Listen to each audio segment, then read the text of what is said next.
One, that's John, your Texas Pride Realty Group realtor. Today on the live stream of stuff, we're going to talk about some Texas real estate trends. And as always, give me one moment so I can turn on the public video on Facebook. So if you are on Facebook Live, you can chat in the comments, and I should, operative word should, be able to see what you say, because I am not streaming from Facebook. However, I am on Facebook. As I've mentioned before, I use a handy website called Restream, software company out of Austin, who allows us to stream for free to multiple platforms at one time. One day, maybe they'll sponsor me. Who knows? We'll see. So right now it is streaming live to Facebook, Twitch, and YouTube. You can get on any of those platforms, whichever one you prefer, and interact with me in the comments section. I should be able to see it. I always say should because it hasn't been working that great lately. So, but if you have any comments, go ahead and chime in while I'm talking, or even after I'm talking if you go back and watch me recorded. Because on Facebook and YouTube, you'll be able to watch this back. So what I wanted to talk about this evening, and I'm running a little bit late today. I had planned on doing these at 5 o'clock going forward. However, the internet has been wonky in the house today, so I had to do some resets, and seems to be running smooth now. So we're just a bit behind, and I will be able to show you exactly what I wanted to talk about today. Give me a moment to do the old screen shares.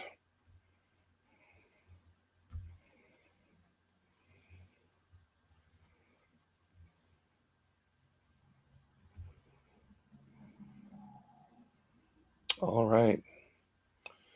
There we are. This is straight data, straight from the North Texas MLS system. It's Netris. This is what realtors use in North Texas to list and sell homes and find all the homes that are listed and on the market for you to buy. This is also data that is transmitted to the Zillows and everyone else of the world who get it later and transmit it to their platforms for you to be able to view and see and check out. Realtor.com, Trulia, whoever you're using, they all get the same data. It may not be in real time, but they get the same data. These are the trends that come from the data as far as our sales here in the North Texas market. But I have specifically zoomed in on Collin County, Denton County, and Plano for us to look at today. Just to give you an idea where we are currently, where we're heading, where we were, so you don't think it's all BS. I know everyone thinks we're in a bubble. I've mentioned before, we are not in a bubble. It is not the same indicators as a bubble. It is a supply and demand issue in its most severe terms, and pandemic driven. I don't think we would have the same supply and demand issue had we not had a COVID pandemic.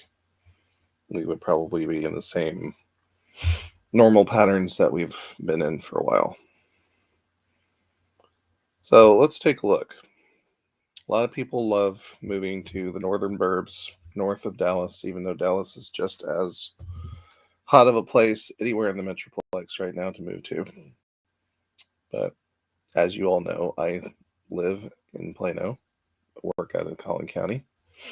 I do cover all the surrounding counties, but I'm familiar with Collin and Denton, of course, because having lived there for the last, how long have we done this? 13 out of the 20 years that I've lived in the area. I've been in Collin and Denton counties. The other 7 were in Dallas County. So these are comparisons. And what we're using here is every single price range, every property type, which means we're including single family homes, townhouses, condos into the grouping.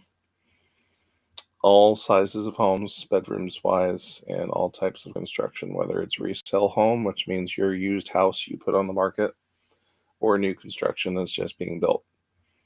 This is all lumped into these medians and data that I'm going to be showing you, just so we're clear what we're talking about. And let me move that out of the way and pull the graph a little bit more so we can see the trend lines here. And this dates back 4 years now to January of 2018. It says 3 years up here at the top, but that's only because they haven't chunked in January of 2022 yet. This runs through the end of last year, the end of December 2021. And this is the 3-year period. We can look at the 1-year period, but that just is going to blow your head off. There's nothing to compare it to if you don't have the 3 years that we have here. We can look at 5 and 10 if anyone cares. 3 is always good. And I like looking at the median price of homes. Why do I like median price? Because that's the price that's in the middle. It's not an average. Because if you take an average, which I'll show you what it does, it boosts up the prices. Why does it do that? Because Plano or any Collin County or Denton County is going to have a property that's in the millions of dollars somewhere for sale. Tens of millions in certain locations, and all the way down to properties that are under $150,000. So if you take an average of that, and properties here are more expensive and they skew higher, you're going to skew higher on your average. It's just how averages work. Median price is the price that's in the middle. There are houses for sale under this price and above this price. This is the house dead center, the price dead center. So it's a good indicator of what you can get, when something is on the market, what you're looking at. So you're not freaking out going, oh my God, everything is over $500,000, when in fact it is not.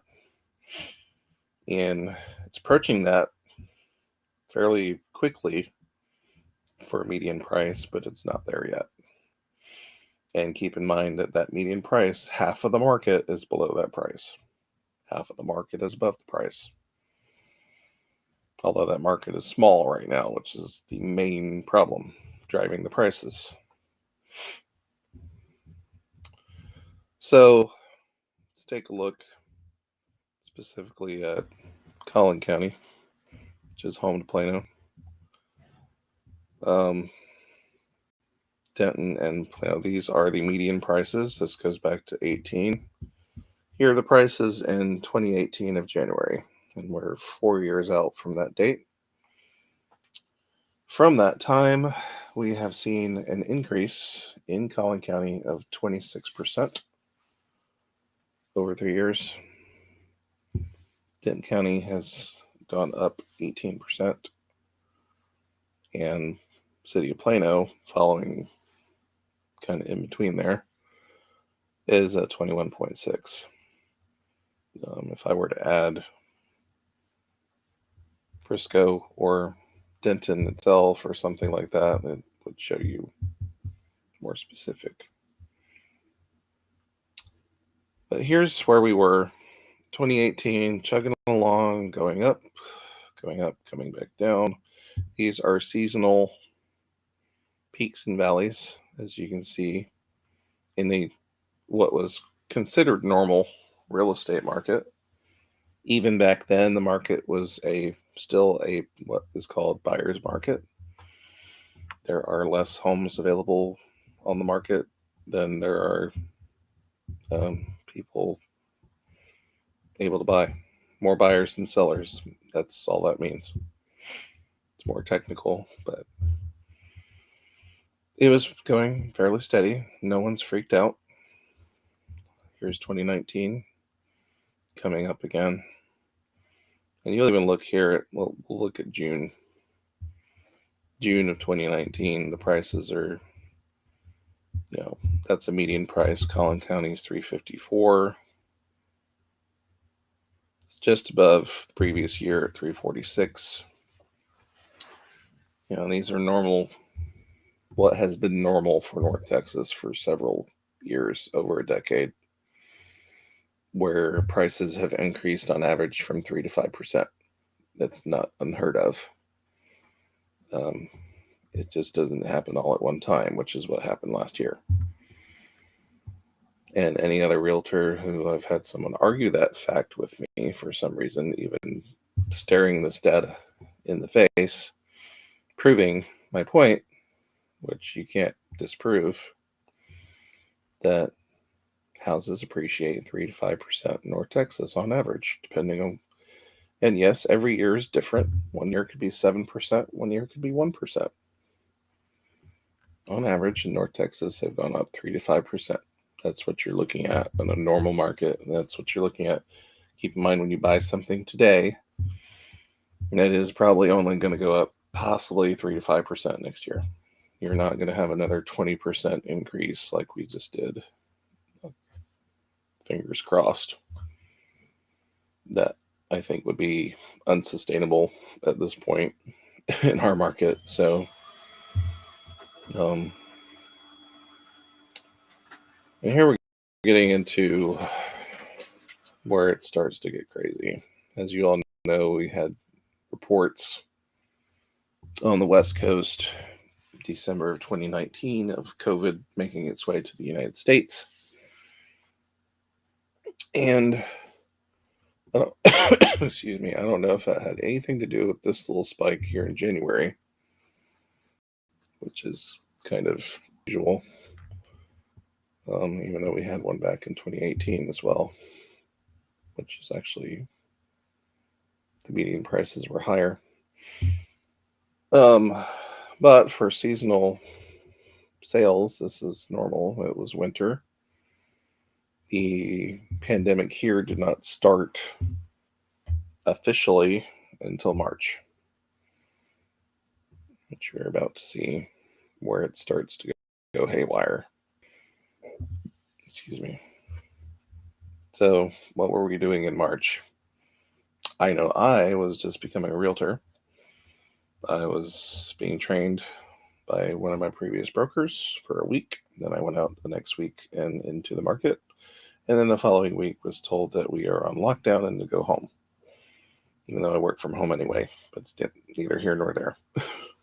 Everyone was supposed to stay home, social distance, the whole nine, which we did. Not knowing what the hell was going to happen, no vaccines, any of that stuff. So, oddly enough, our real estate market was not exactly affected by that in the reverse that you would think. For the first month, yes, it did go down. And that is actually the lowest. If you're looking at the numbers here for all three of them, that is the lowest median price that occurred since the start of the pandemic. The 347, 312, and 342. From that point forward, it's all increase. Except for this past summer and fall. So,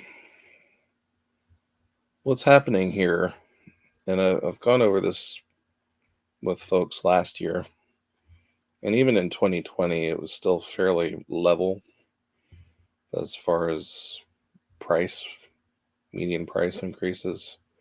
If you come back here to April, well, Collin County was 347 by the end of, or by October, it's 366. That's not a huge increase.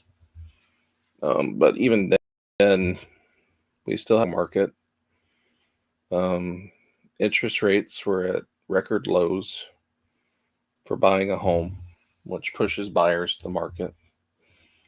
Not everyone had lost their jobs. We had federal government assistance. We have people that had money stashed. So what are they going to do? They're going to go out and buy a house when you can get a mortgage for, at the time, was below 3%.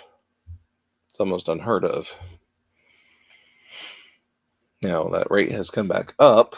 I know at least last week it was closer to 375, which will deter some buyers, not many. But at the same time, we have less houses for sale still to this day. And this is where it got sketchy getting into 2021. In 2021, even more homes came off the market.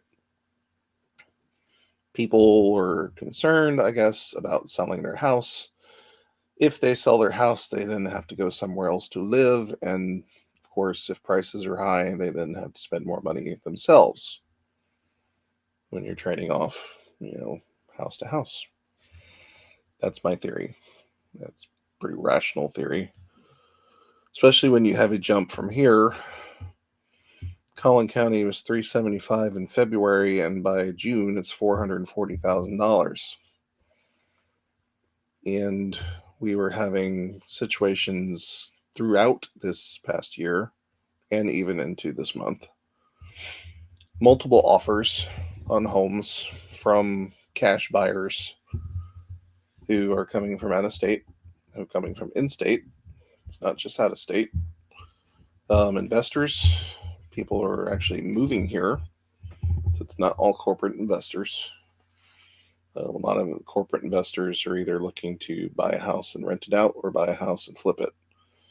People are moving here, just wanting to move here.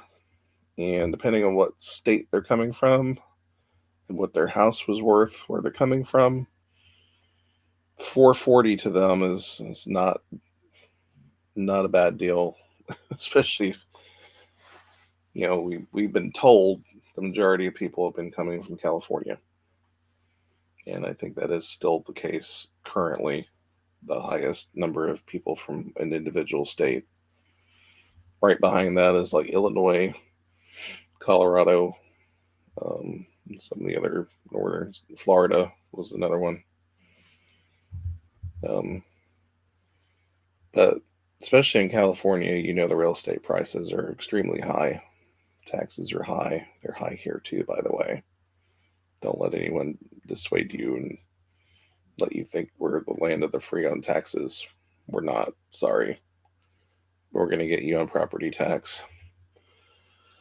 So, yeah, that's where we're at. We're still there. We're going still up. The upward trend. 440 was back in June, and we're above that now.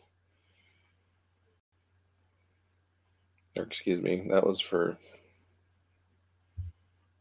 Collin County's 440 or 460. This gray spike back here was Plano City, which you can see is 457. It's approaching that again. And I want to explain to you, why is it approaching that? Well, let's look how much supply do we have? There's your supply. So in terms of months supply of inventory, if nothing else came on the market today, it would take half a month to deplete every single house off the market in Collin County. 2 weeks. That's the number when we say 0.5, half a month, that's what we're talking about in terms of month supply inventory. And of course, you have 12 months. So at anything, we'll use 6.5 months as the middle. Anything below 6.5 months is a buyer's market. Or excuse me, a seller's market. And if I said buyer's market earlier, I'm sorry. I think I did. It is a seller's market because there's not enough supply on the market. The seller can get as much money as they want at this point. There is no cap what they can get, unless some people are just not willing to buy anything and walk away. Because there is no choice. There is nothing available, practically.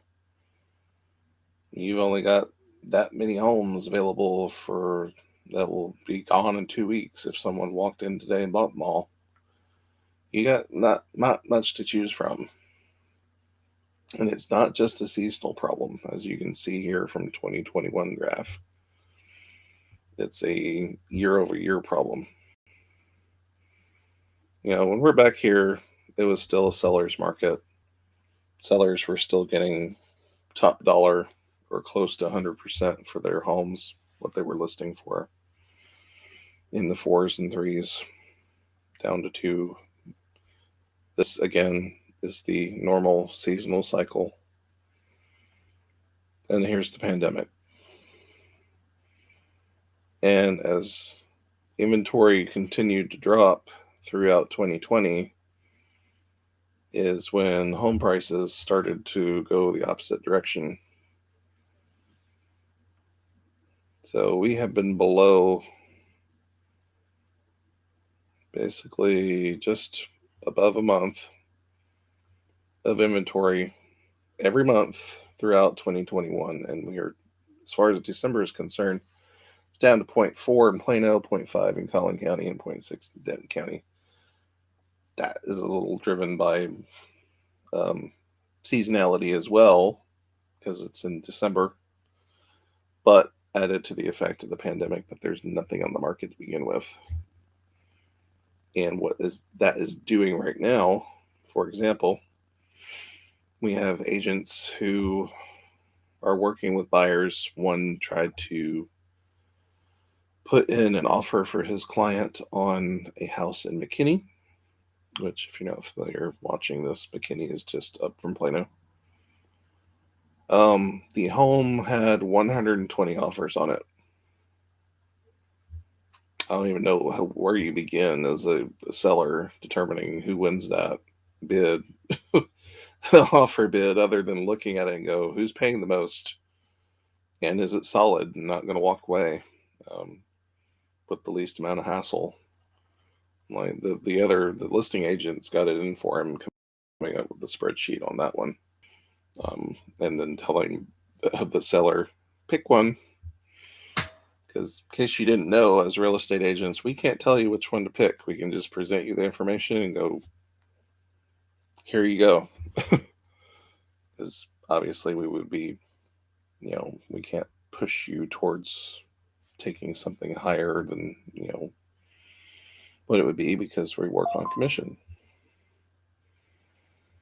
And the sellers are the ones paying commission 99% of the time, at least in the resale market. So this is where we're at here. This has not gotten any better for January. That I can, just from that example, I can assure you it's probably not gotten any better. I looked today for a potential client moving from Florida who wants a 55 plus community and wants it to pay less than $260,000 in Plano. Does not exist. So unfortunately, people that are wanting to move might have to face the reality that they're not going to get the price that they want. So they either don't move or pay a lot more than they were banking on in the first place. And a lot of these, the 150 offers, I'm sure a lot of it's cash offers, and they're going to be able to pay above the appraisal. But anytime someone has financing and you are in a multi-offer situation, if the appraisal does not come back at what it's supposed to be, and you are off, let's say it comes back, the house is worth $350, you've offered $400,000, you're gonna have to come up with $50,000 in cash to get that house. That's how that works. The bank is not going to lend you more money than what that house is worth, because that house is their collateral. So the appraisals are kind of catching up, because they realize that is the market value right now, so they need to be appraising at market value, but there's no guarantee. Something to keep in mind if you are in the market for buying a house right now. So let's say you're really you were looking to spend $400,000, you might need to be looking at houses that are at $350, because you might need to come up with the difference later. Okay. And no one's watching me, so there's no questions. So I can just continue talking however I want to. But we're going to talk about, you were thinking about, oh, well, are people really still paying over list price? Yes. Yes, they are. Is there proof? Yes, there is. There it is. That's your median. Let's look at your average. And in this case, I want to look at the average because it's makes more sense when we're talking about how much more over list price they're paying. People are paying. And it's not much more over, but when you're at a certain price range, that can be substantial when it's 3 to 4% over list. So, even at, let's do the math without doing it in my head. My calculator over here. If we have a $350,000 house and you're having to pay Plano 4.5% more, that's an extra $15,750 over what the seller listed their home at. So, and that's, to use that average, that is an average right now. There are homes that have taken $20,000, $30,000, $40,000 over the list price, just in my own neighborhood.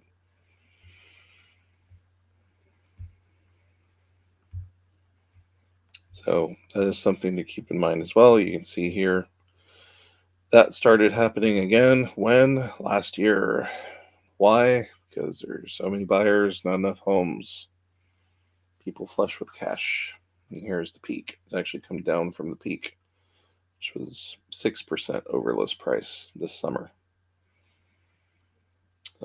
I guess, considering that one home that had 140 something offers on it this week, that might be heading in this direction again, at least while the winter is going on. Days on market. This is another reason why we don't want median, we want average. No, we do want median. Yep. Most homes, again, in the middle, are only on the market right now for a week. And by on the market, I mean the listing agent put it on the MLS today, and it is under contract within a week for when you go on to look at the home on the search engines, and you see it says something to the effect of active contingent or anything like that other than active.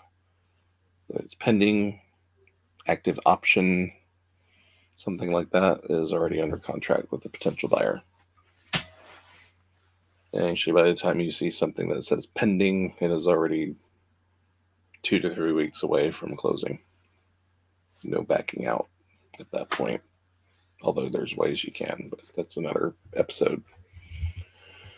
So, what does that tell you again? You better be ready to come with the offer, and you better be ready to close quickly. You better have a mortgage lender that can close quickly. Most of the ones that we work with are closing in 30 days or less. Some are guaranteeing that. Some are offering you money to guarantee that. Some are offering credits for various things to get your business. So if you go to a lender and they are telling you it is going to take more than 30 days to close, tell them to go away and call somebody else. And if you need somebody else, ask me. I'd be glad to refer some to you. I can't tell you who to go to, but I can give you several options. We have great options that work with us at Texas Pride Realty and myself. Sales price. Do we want to look at that? List price. It's more or less the same. Here's the sales price, list price. See going up, coming up. Price per square foot. That is where it's. You see the big jump in graph. That's actually something that we as realtors, or at least I do, use to try and determine what to list your house at when we run a comparable market analysis, which I can do for you for free if you're interested. So please, if you are, ask me and I will gladly do it for you if you're thinking about selling your house. But doesn't mean it's going to be that per se. But that is the median right now, close to $200 a square foot on a house. And again, we'll look at sales down here because that shows you where that supply issue is coming from. So we have the number of new listings varies per month. How many are coming on the market each month? We're only getting less than 200 new homes on the market and monthly here in Plano. And this is where the problem is coming in as far as demand and price. People are leery about selling their house. Again, here are the pending sales. Roughly you can see same number. What's that tell you? There's more things pending than there are coming on the market, which means supply down, demand up, price should be where they meet. It's not the case right now, but it's up here. Simple economics lesson of supply and demand, the demand curve. Here are the closings. We're back here. How many are closing per month? Plano's been fairly consistent throughout the year with not the spikes that the counties have had. These spikes must be, other cities contributing in here. Oh, excuse me. I should not be yawning while I'm talking to you. So, consistent. These numbers need to be replenished quickly. So, what does this all mean to you? Are you thinking about selling your house? Are you thinking about taking that equity that you just got for your house that you don't know about? This is something else that came up on, oddly enough, Facebook. Your equity in your home is what is known as an unrealized gain. I don't know if you're in the stock market or you know about capital gains. Once you sell your stock and you get a profit off of that stock, that's your capital gain. That is what is called a realized gain. Your profit. Value is just sitting there. It's potential value, which means it's unrealized in financial terms. I don't know a better way to explain it without using the same word in the sentence. Basically, if your potential profit, your equity in your home is sitting there right now for you to cash out.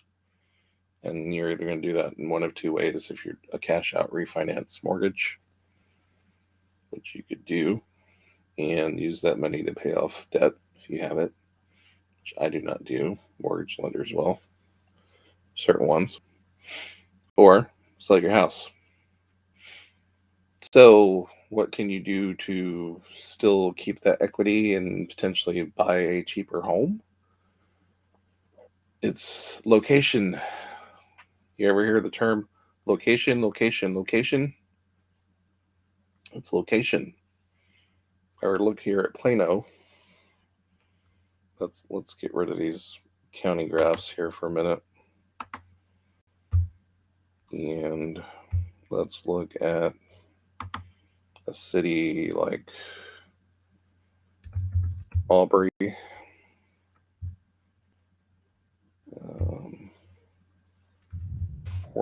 Forney. Come on. Forney. It's another good one. Midlothian. Trying to pick outlying cities for you that aren't too far away. Just to give you a comparison, compared to everyone wants to live in Plano, and it's not just me saying that. The data showed you that. There's not enough houses here. Albury, Forney, and Midlothian are just places I've picked for no particular reason other than the fact they are in the outskirts of DFW, outside the major cities, in the outlying areas, and they all have new home builds too. They do have resale homes, of course, but a lot of these areas are being built with new construction. And what does this show you? Even though the numbers have gone up, they are substantially cheaper. Except somehow Midlothian sale price is higher than Plano now. So maybe Midlothian is not a good choice to show you here. Let's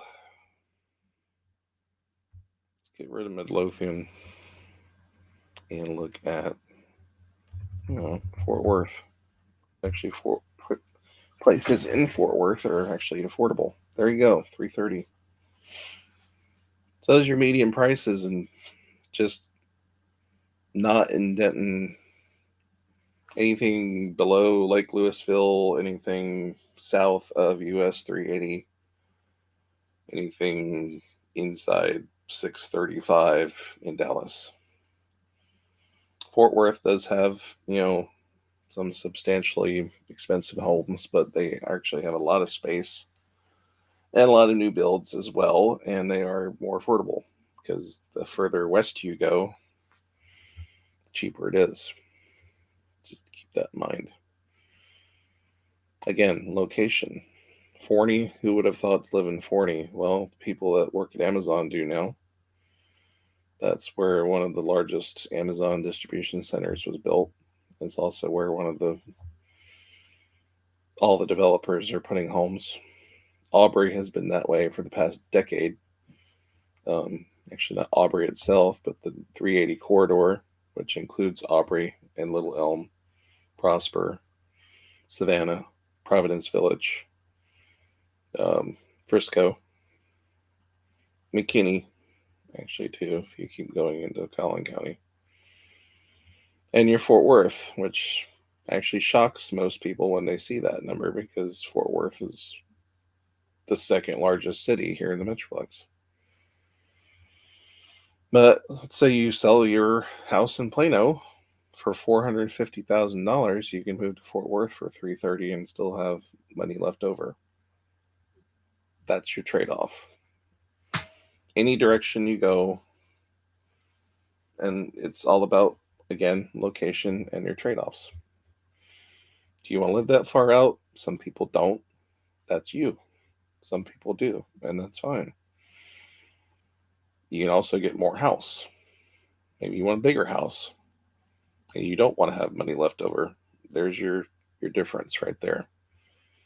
Go buy a $450,000 house in Fort Worth. It'll probably be bigger and newer than the one you got in Plano that you just sold. So these are things to think about when you are selling your house and not have to worry about, oh my God, where do I go? Well, if you want to stay in Plano, I hate to say this as a realtor, don't sell your house. Just wait, if you don't want to go somewhere else, or unless you're willing to take a lot less home or spend a lot more money to be in the same place. These are just common sense things. They're not, my opinion. They're not, something, if it were me, something I would do. We did sell a house. It was in 2017. It was along the 380 corridor in Paloma Creek, which is Little Elm, just below Aubrey.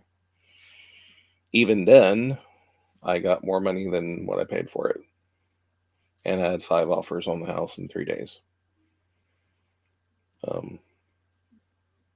And honestly, the only reason we sold it then was, I was still working a corporate job. I was also going to school full time, and we're tired of driving hour, back and forth, and spending so much in tolls. Again, location and choices. So I haven't actually purchased another home yet. Um, might not. We don't know. We're comfortable renting, which is a whole other hour I could spend showing you rental prices, which I'm not going to do today because the rental market will make you go mad just as much as this. I'm having very difficult time helping people that are in lower income levels um, find somewhere to go in this area, and even specifically Dallas County.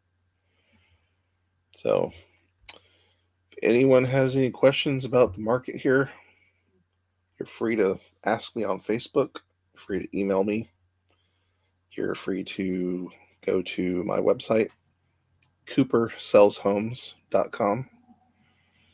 You'll find my email there. You'll find information about the market there. You'll find some free blogs to look at as far as home tips go, all sorts of things. If you're my friend on Facebook, I do have some groups you can join too, home tip groups, instead of just staring at me on my page. So if you're an actual live real person and a friend of mine, feel free to friend me. If you're not even my friend, that's okay. Friend me anyway. I'll shoot you in the right direction. I'm here for everyone to answer questions. If you have anyone that you know that is thinking about doing this right now, either buying or selling, moving here from out of state, leaving Texas altogether, which is another episode we're going to do, the outstream from Texas, let me know. I'll be able to help them out. And if I can't, I'll find someone who can. So, right now, that is all I had to talk about. I'm not going to throw in any politics today because that is just driving me crazy. And I'm going to stay away from sports too because that is going to get me in trouble today if I talk about anything to do with the Baseball Hall of Fame you haven't already seen me comment about on Facebook. So we're leaving it at real estate. Appreciate those who are watching. If you want to watch it later, I appreciate you too. Everyone have a great night. Again, this is John Turner-McClelland with Texas Pride Realty Group, Home Smart Stars. Please go visit my website, coopersellshomes.com. And everyone have a great evening. Goodbye.